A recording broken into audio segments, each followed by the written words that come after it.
Punters, hello, how are you? How was your day? I'm back home in Squamish, but I've actually been doing a lot of other stuff. I haven't just come straight from New Zealand here. Here's a little teaser of what's coming up.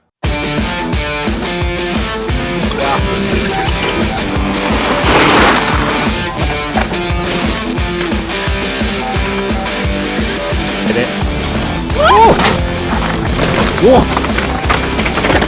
Whoa! Can you believe it? I've been doing quite a lot of stuff. Well, I feel like I've been making a lot of videos, but I haven't actually been doing a lot of riding. So I went down to Sedona, and then Phoenix, and then up to Grand Junction to see Outdoor Gold. RC's Outdoor Gold, he's just changed it. And Shane, Crashing Dad. And I was pretty stoked to go to that place. It's not really my kind of riding. Those guys are just all about drops, drops, drops. Definitely a product of your environment. I kind of like fast turns, I guess. Whatever, anyway. So I just hit 30,000 subscribers on this channel, which is amazing. Like, it's so humbling. I actually was just thinking to when I had 5 subscribers and one of them was my mum for ages. Wait, what am I actually on? 33,500 subscribers. Whoa! Okay, that's doing pretty good. Hey, thanks everyone. So, in honor for this, you've seen a lot of these like Q&A videos, and they don't take much effort, and it's super easy to do, and I've got like half an hour until I'm gonna go riding. So, I want a piece of that action. So here we go.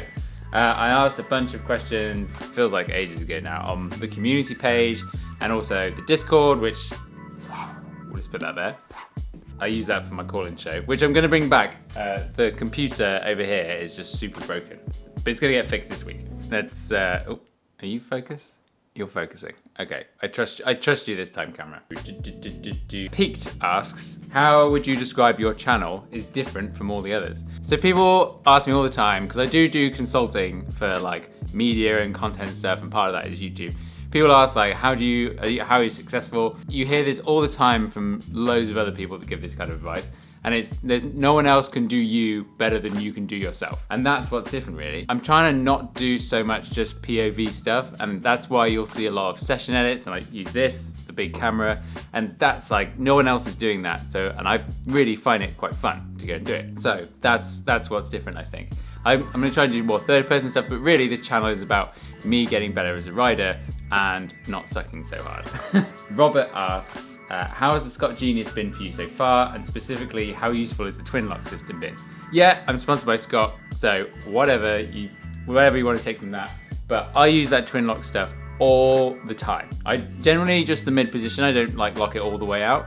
I don't think there's any point to having it locked all the way out.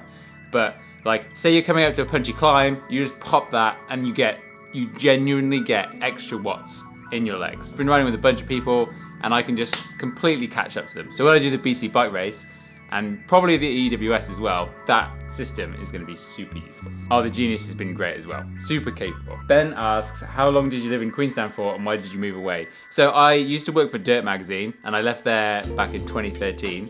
And then I just decided to take a year off. I just wanted to go mountain biking. I hadn't really done any traveling. I've been around Europe and stuff with some friends, but not like proper, like going abroad. I figured I would take a year off of like a career, and I just went to Queenstown, and I worked at the bike park there, worked for Skyline, and then I was there for seven months. And then I just moved away because that was the plan. Like, I didn't want to stay. I don't think I could stay in Queenstown forever, especially like now. It's just gone insane, right? But the riding is still incredible. It's not somewhere that I would want to live, I don't think. Squamish is where I want to live, I found out. But that's why I moved away. I was just like taking this year off and going around. Workhorse MTV asks, do you feel like you are prepared for the BC bike race? Not right now. So yeah, I don't feel prepared at all, which is actually why I've come back from that trip.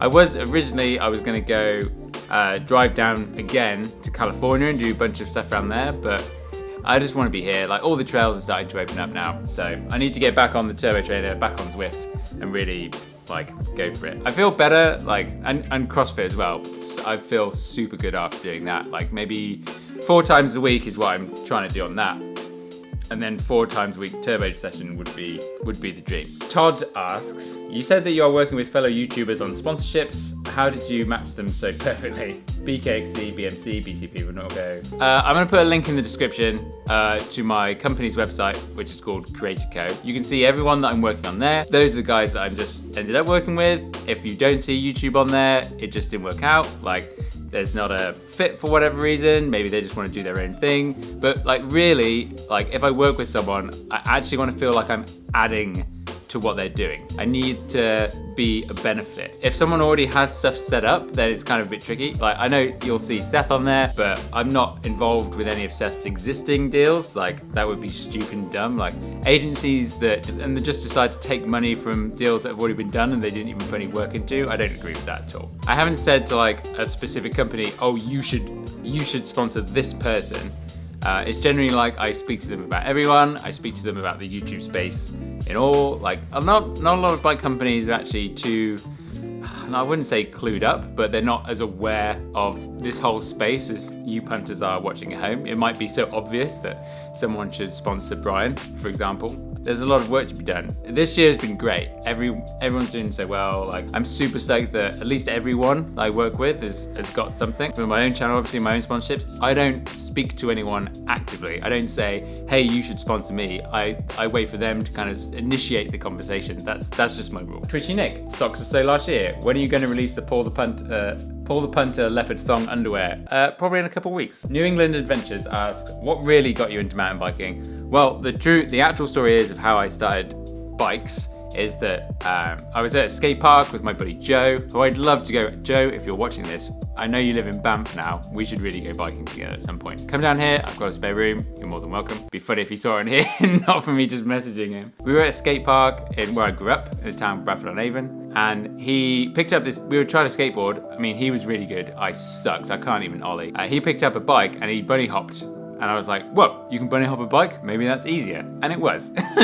So I got a BMX. I started going mountain biking with Joe, but on my BMX, which was stupid, obviously. It didn't work at all.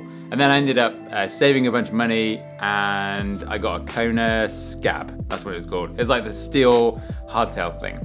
And it was great. And that was my first bike. Gregor asks, will you ever come back to the UK, especially Scotland? I've ridden Scotland. I raced the EWS 2015 there. I say raced, I competed it, participated in it. Absolutely, I'd love to go back to Scotland. Scotland was great. Toby asks, have you ever considered using an e-bike? Absolutely. Have you seen my e-bike video? I'm all for e-bikes. I don't really understand, it's the only thing that I can think that people would actually have against e-bikes, if they're already a mountain biker, the ego. Like, who cares if an e-bike passes you as they go up a hill? Like, get over yourself. Like the whole thing about, oh, they're just motorbikes. No, they're not, because a throttle is not the same as a pedal assist motor, but we're not going to get into that. While I wait for Discord to load up, so I can find out the questions from there, I just thought I'd mention, a couple of people have found that I created a Patreon page, and I did create a Patreon page, and a couple of people have signed up to it, so thank you very much. I know I haven't actually done this. I don't know what I want to do with Patreon. Part of me wants to maybe hold some classes, like some video classes. Yeah, making videos is a hobby. I mean, you go and get lessons for like golf or whatever, why not get lessons for video making? And as much as I really am not an expert into actually how to use a camera, I'm pretty good when it comes to kind of content and story stuff. So I was thinking maybe I hold some classes, so rather than like me as a consultant, I just kind of have a few people. If you're interested in that, let me know in the comments. But I'll also leave a link to the Patreon if you wanna. I like the idea of the kind of the buying a beer or buying a nice fruit smoothie, because I'm not drinking again because I've got to get this bike race. And I kind of like that idea. So I'll put it in there. I'm not gonna offer anything on Patreon. I'm not even gonna post a video. I'll go in there and engage in the community, but if you want to do that, then thank you very much. It would really help because things like this, like I'll lose my shock pump, okay? And then I'll have to go out and buy another one, and that's like $100. So I'm gonna use that, or this, like the tripod in this, I lost that. I'm so useless. And now I've kind of bodged it together with another one. All those little costs, like that's what I would 100% use any kind of Patreon support. So thank you very much. So this is over from Discord chat that I use for Pour the Punt calling shows. Owen Landed on the Moon says, do you geek out over bike kit / gear? like the SRAM E-Tap or the Crank Brothers wheels? And are you going to be testing stuff like that? No, I don't know if you've noticed, I've never done any kind of product review videos on this channel. Like, I don't know, there's much better people than me for sure to give like that you should be listening to, like Pink Bike Guys, for example. They know way more about bikes and like they put way more thought into it. So no, none of that. And actually, I have this conversation all the time. I hate getting suckered into talking about bike kit. I always do, like, don't get me wrong. I talk about it all the time. Like, there's so many better things to talk about, like, where did you ride? Where are you going to ride? Like, talking about technique, like, all that stuff. I think there is a lot of focus, and people do kind of get caught up with just talking about kit and gear and bikes and head angles all the time. This weekend, why not try and have a different conversation? Jabberton asks, would you rather only eat meat or only eat vegetables? Well, I don't actually eat meat. I eat fish, but I'm gonna have to say vegetables. Jabberton also asks, what are you gonna do with your Trek Rain? I assume you mean Giant Rain on Glory. Okay, so all these bikes here are mine. Like the yellow Giant over there, that's my buddy Briggs. People ask me, I'm amazed. I still get so many comments saying, what are you gonna do with the Trek? What are you gonna do? Like, I sold it. I sold it ages ago. What do you like? Let's lay this to bed. I don't have it anymore. I ride for Scott. These bikes are great. And I just sold the Trek like anyone else would. That question in particular, like, I'm amazed at why I get it so much. Right, let's go get the Instagram questions. So this is my absolute favorite question. Michael asks, what's your favorite video you've made for Pink Bike and also the favorite video that you made on your channel? So number one, favorite video was when we went and interviewed Super T to find out where he went. So Tyler Klassen, he won the first or second ever Red Bull Rampant. I think, no, second, because Wade Simmons won the first one. And he kind of blew up and it was amazing. And I used to watch him on TV, on Drop It TV. And the fact that we were there like at his house, I don't normally get starstruck or whatever, but it was so crazy, and me and Chris the filmer were just there. Like, then when he told us that he quit mountain biking because he got stabbed in Worcester, and because of which I believe that I brought a moment into my life where I was attacked and stabbed actually in a bar scene. Like, we didn't really know what to do.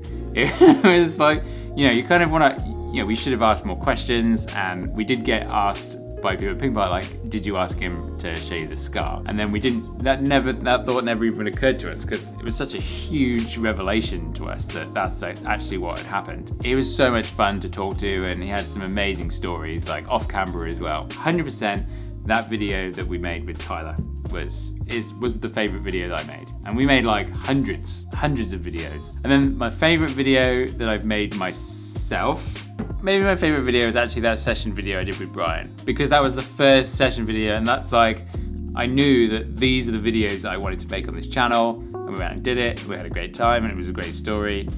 Super shaky camera, because this GH5 has a stabilizer in it, and that's why I got it. But yeah, I'd say that session video with Brian was a lot of fun, and I would like to go and ride Rockville normally, like a regular person, without a big camera bag. It was pretty fun. Alex asks, what is your goal in mountain biking, and what do you plan to do with your channel in the future? So I don't know if anyone's noticed, I'm gonna start doing 2 videos a week. That's gonna be like my new goal now that I can actually go biking. I think it's pretty possible. And I like having deadlines. Deadlines are great. More stuff with the channel, I guess just go and shoot more videos. More third-person videos, like as I said, like with the big camera. Like, I way prefer editing them. They take ages to film. So like each video will probably take 4 to 5 hours out on the trail. And like to get a 10-minute video, that's kind of what it's taking at the minute. Where has been the best place to ride for you to progress your riding? Worcester Bike Park, for sure. Although really, like, it gives you a false sense of accomplishment, because I remember I rode in Worcester that summer. This happens to everyone, like 100%. And then you go and ride somewhere else and you think you're amazing because you were so good at the bike park, and actually it's not as easy. It's not as easy at the bike park because everything's built so well. For sure, just any kind of bike park where you can just repeatedly do it over and over again. Ben Flight asks, what is the most used piece of gear that you have? Probably the water bottle. Honestly, I wouldn't have a bike if you couldn't put a water bottle inside the frame. So important. Will de Yearly ask, what was the first mountain bike you ever got? It was a Kona Scab. And I also had Bomber Z1 drop-offs, and they were 130 mil of travel. Woo! Phoenix Matt asks, he asked a bunch of questions. What discipline? Yeah, I just kind of went mountain biking. There was no disciplines. We just rode everywhere on our bikes. Like, that's the easiest way of putting it. There was obviously no enduro. Like, I didn't even know what mountain biking was, to be honest, until like 2007 when I went to visit a buddy down in Surrey, and it kind of blew me away, like what mountain biking actually should be. I grew up in, well, I guess I rode mainly around Bath, and you kind of look back and you wish, like, everyone is so lucky nowadays. Like, there's so many trails, there's so many places to ride, there's so many different things to do. How good a time it is to be a mountain biker. Caleb Taylor asks, if you had the chance to go anywhere in the world to ride for free, where would you go? That's a very, very good question. I don't know. I mean, obviously Queenstown in the winter and ride there for free, that would be... I just love it here in Squamish so much. Like, this is why I moved here. So I don't know. Sun Peaks Resort is actually amazing. When you get, and I remember a few years ago, it was closing weekend and the dirt was insane. Yeah, I'd like to go anywhere, really. MTB Seb asks, what one incident, good or bad, has made you change your outlook on the world of MTB? Maybe the first time I went to the Alps, and it was like, I also went and stupidly tried to ride the Mega Avalanche, and that kind of changed everything for me. When I saw what actual long descents were, and like super gnarly trails, and just how out of my depth I was, like trying to ride with all my buddies that were way better than me. After that, I really wanted to try and get better on like the more intense trails, I think.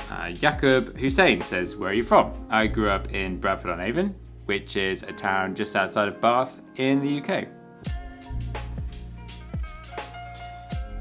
Oh, of course you won't work. Oh no, I can't hear it. I'm sorry, dude. But you asked the question anyway. Be romantic. What sound, smells, feelings around anything biking do you always enjoy? I do love the smell of wood, like 100%. Like that kind of fresh morning, like that's my favorite. Smell of the trees. Lil North Shore Shredder asks, if you could only ride one trail for the rest of your life, what would it be? Rupert in Squamish, 100%. You never have a bad time on that trail. It's got everything for me. Timothy C asks, are you going to get a Ransom or a Gambler soon? Ransom is coming hopefully just before the bike part starts. They've sold out. I guess they're too popular, but that's on its way for sure. Casper Woolley says, will you go for a ride with me? Casper, let's definitely go and do a session video. He is a super fast kid, and he beat you beat Richie Rude and Remy Govan on this like super famous trail here called Angry Midget on Strava. So yeah, definitely Casper. I know you're a secret fan. Taylor asks, why did you move away from England? I kind of, on that year off, I kind of got addicted to living next to really good trails. And I tried to go and find that. I tried to live in Wales for a bit. Wales wasn't really for me. The trails were great, but the actual place, like, it wasn't my kind of place. Nothing against Wales. And I kind of wanted that community, and that's what Squamish has, for sure. And okay, that'll do. I gotta go riding now. I'm already 10 minutes late. But hey, thanks very much. Super pumped. All these subscribers, like, it's so overwhelming. I'm so humbled. Especially this is like a puncher like me. Thanks very much. If you did watch this all the way through, then hit the like button. If you haven't already subscribed, and of course, watch it twice. That'd be great. Cheers, punters. I'll see you later on this week.